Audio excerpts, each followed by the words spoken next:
வரலாற்றில் முதல் தடவையாக நிந்தவூர் அல்-அஷ்ரப் தேசிய பாடசாலை மாணவர்கள் இலங்கை தேசிய கபடி அணிக்கு தெரிவு. 3வது ஆசிய இளைஞர் கபடி சாம்பியன்ஷிப் போட்டிகள் பஹ்ரைன் நாட்டில் எதிர்வரும் அக்டோபர் மாதம் 22 தொடக்கம் 31 வரை நடைபெற உள்ளது. இப்போட்டியில் பங்கேற்பதற்காகவே நிந்தவூர் அல்-அஷ்ரப் தேசிய பாடசாலையைச் சேர்ந்த FM Niyas Zaini, RM Milhan Mahi, SM Sambi ஆகிய மாணவர்கள் தெரிவு செய்யப்பட்டுள்ளனர். அல்-அஷ்ரப் தேசிய பாடசாலை வரலாற்றில் முதல் தடவையாக நிகழ்ந்துள்ள இந்த சாதனையினை பாராட்டும் முகமாக தியாமருல்ல மாவட்ட பாராளுமன்ற உறுப்பினர் அஷ்ரப் தாஹிர் இன்று அல்-அஷ்ரப் தேசிய பாடசாலைக்கு விஜயம் ஒன்றை மேற்கொண்டிருந்தார். இதன்போது பாடசாலையின் அதிபர், பிரதி அதிபர், பிரிவுக்கு பொறுப்பான ஆசிரியர்களுடன் கலந்துரையாடியிருந்ததுடன் பாடசாலை எதிர்நோக்கும் கல்விசார், கல்விசாரா மற்றும் பௌதிக வழக்குறைகள் தொடர்பிலும் பாராளுமன்ற உறுப்பினர் கேட்டறிந்து கொண்டார். இதன்போது பாடசாலையில் இடிந்துவிழக்கூடிய நிலையில் சேதமடைந்துள்ள கட்டிடங்களையும் பாடசாலையின் மைதானத்தினையும் பாராளுமன்ற உறுப்பினர் பார்வையிட்டிருந்ததுடன் அங்கு உரையாற்றிய பாராளுமன்ற உறுப்பினர் தேசிய மற்றும் சர்வதேச அளவில் கபடி விளையாட்டில் சாதனைகளை வெளிப்படுத்தி வரும் நிந்தவூர் வீரர்களுக்கான முறையான மைதான வசதிகளின்மையை தானி அரசாங்கத்திற்கு பலமுறை சுட்டிக்காட்டி வருவதாகவும் விளையாட்டுத் துறையில் நிந்தவூரை மேம்படுத்துவதற்கான அடிப்படை வசதிகளை மேற்கொள்வதற்கு தான் முயற்சித்து வருவதாகவும் குறிப்பிட்டிருந்தார். மேலும் இப்பாடசாலையில் இருந்து தேசிய அணிக்கு தெரிவு செய்யப்பட்ட மாணவர்களுக்கும் அவர்களை ஊக்கப்படுத்திய அதிபர், ஆசிரியர்கள் மற்றும் பயிற்றுவிப்பாளர்கள், பெற்றோர்கள் அனைவருக்கும் தனது வாழ்த்துக்களையும் தெரிவித்துக் கொண்டார்.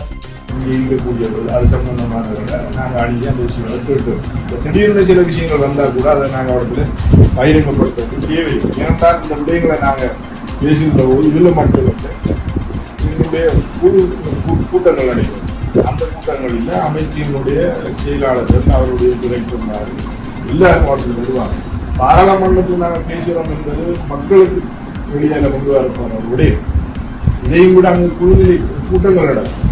அங்கதான் தீர்வுகள் உண்மையிலே கிடைக்கும். என்னை பொறுத்தவரையில அங்கதான் நாங்கள் எங்களுடைய விஷயங்களை நாங்கள் கொண்டு போவோம். அதுதான் எங்களுக்கு பாராளுமன்றத்தில் பேசிட்டுங்கிறது உண்மையிலே என்சாட்லையும் பொதுவாக வழித்தளங்களில் மக்களுக்கு தெரிந்தாலும் கூட அதுக்கு முயற்சி எடுப்பாங்க.